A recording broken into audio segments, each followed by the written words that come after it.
علم آتا کیسے ہے؟ اب دیکھیں ہمارے نبی کریم صلی اللہ علیہ وسلم کی شریعت ہمیں کیسے سمجھاتی۔ علم آتا کیسے بندے کے پاس؟ علم آتا کیسے؟ اب ہر بات کی رسول کائنات صلی اللہ علیہ وسلم نے نا ہماری شریعت میں ہر بات کی ہمارے لیے رہنمائی کر دی ہے کہ آپ کو اگر علم حاصل کرنا ہے تو آخر علم کا حاصل کرنے کا ذریعہ کیا ہے، کہاں سے حاصل کریں گے آپ؟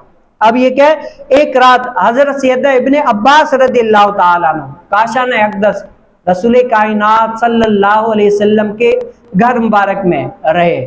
کس کے لیے؟ رسول کائنات صلی اللہ علیہ وسلم کی زیارت کے لیے، حضور علیہ السلام کی دیدار کے لیے کیا رہے؟ رات کو حضور علیہ السلام کے گھر میں ہی رہ گئے۔ اب میرے آقا کریم صلی اللہ علیہ وسلم نے رات کو اٹھ کر تہجد بھی پڑھا کرتے تھے، تو حضرت سیدنا ابن عباس رضی اللہ تعالیٰ عنہ نے کیا کیا کہ حضور کریم صلی اللہ علیہ وسلم کے لیے ایک لوٹا بھر کے رکھ دیا کہ حضور علیہ السلام اٹھیں گے نا تو اس سے استنجا فرما لے، وضو کر لے، تاکہ حضور علیہ السلام کو تکلیف نہ ہو، آسانی ہو جائے۔ تو جب حضور کریم صلی اللہ علیہ وسلم اٹھے نا تو دیکھا کہ لوٹا بھرا ہوا ہے۔ اب حضور علیہ السلام نے فرمایا کہ یہ معمول کے مطابق نہیں ہے، پہلے میں بھرتا تھا، آج بھرا ہوا ہے تو کس نے بھر کر رکھا ہے؟ تو حضرت سیدنا ام المؤمنین ام میمونہ رضی اللہ تعالی عنہا نے کہا کہ رسول کائنات صلی اللہ علیہ وسلم کو فرمایا کہ یہ حضرت سیدنا ابن عباس رضی اللہ تعالی عنہ نے بھر کر رکھا ہے، اور اس ٹائم پر حضرت سیدنا ابن عباس رضی اللہ تعالی عنہ چھوٹے تھے۔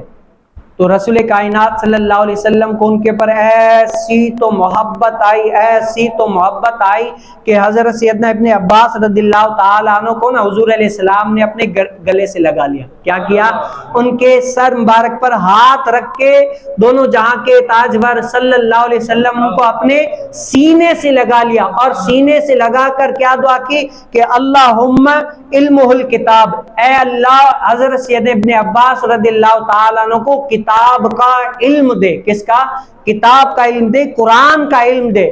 اب یہ میرے محبوب کریم صلی اللہ علیہ وسلم کے لب اقدس سے دعا نکلنی تھی نا تو ایسی تو دعا قبول ہوئی کہ حضرت سیدنا ابن عباس رضی اللہ تعالیٰ عنہ کو ایسا علم عطا ہوا کہ حضرت سیدنا ابن عباس رضی اللہ تعالیٰ عنہ کو حبر الامت کا لقب ملا۔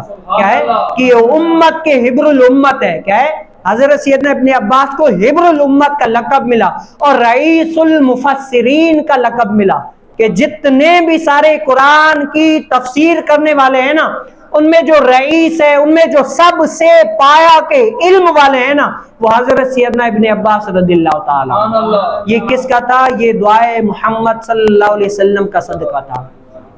اب یہاں سے پتہ کیا چلا کہ علم حاصل کرنے کا ذریعہ کیا ہے، کہاں سے ملے گا؟ اب یہاں سے حدیث مبارکہ سے پتہ چلا کہ اپنے سے بڑے علم والے کی خدمت کرنا، ان کو کیا ہے پانی کا لوٹا بھر کر دینا، الغرض ہر لحاظ سے ان کی خدمت کرنا۔ اگر وہ خوش ہو گیا، اس کے دل سے دعا نکل گئی نا تو تمہاری دونوں جہاں کامیاب ہو گئے۔ اور علم کا سب سے پہلا درجہ، یہاں پر اکثر استاد بیٹھے ہوئے ہیں، علم کا سب سے پہلا درجہ استاد ہمیں سمجھا کرتے ہیں کہ سب سے پہلا درجہ علم کا کیا ہے کہ جس بندے کے پاس ادب کا ذرہ بھی ہوگا نا، ادب کا ذرہ بھی ہوگا تو وہ علم حاصل کر لے گا۔ اور جس بندے کے پاس، جس طالب علم کے پاس ادب اگر نہیں ہوگا نا، اگر وہ ذہین و فطین بھی ہو نا، جتنا بھی بڑا پڑھا لکھا ہو، جتنا بھی بڑا ذہین ہو نا، لیکن اگر اللہ تعالی نے اس کو ادب کی یہ دولت نہیں دینا، وہ بندہ کبھی بھی کامیاب نہیں ہو سکتا، بھلے جتنا بھی قابل سے قابل ترین شاگرد ہو، ادب نہیں ہے تو وہ نہیں کامیاب ہو سکتا۔ اور ایک اور بات میں آپ کو بتاؤں، آج کل اس وقت معاشرے کے اندر نا سب سے زیادہ جو بچوں میں دیکھا جاتا ہے نا وہ ادب دیکھا جاتا ہے۔ بھئی یہ نہیں ہے نا، آج جیسے ہمارے یہاں پر ہے حفظ کی کلاسیں بھی لگتی ہے، بہت سارے بچے حفظ میں بھی پڑھ رہے ہیں، ناظرہ میں بھی پڑھ رہے ہیں، صحیح ہے، لیکن ان بچوں میں سب سے زیادہ نمایاں بچہ کون سا ہوگا؟ جو سب سے زیادہ ادب کے لحاظ سے آگے ہوگا، سب سے زیادہ ادب ہوگا نا۔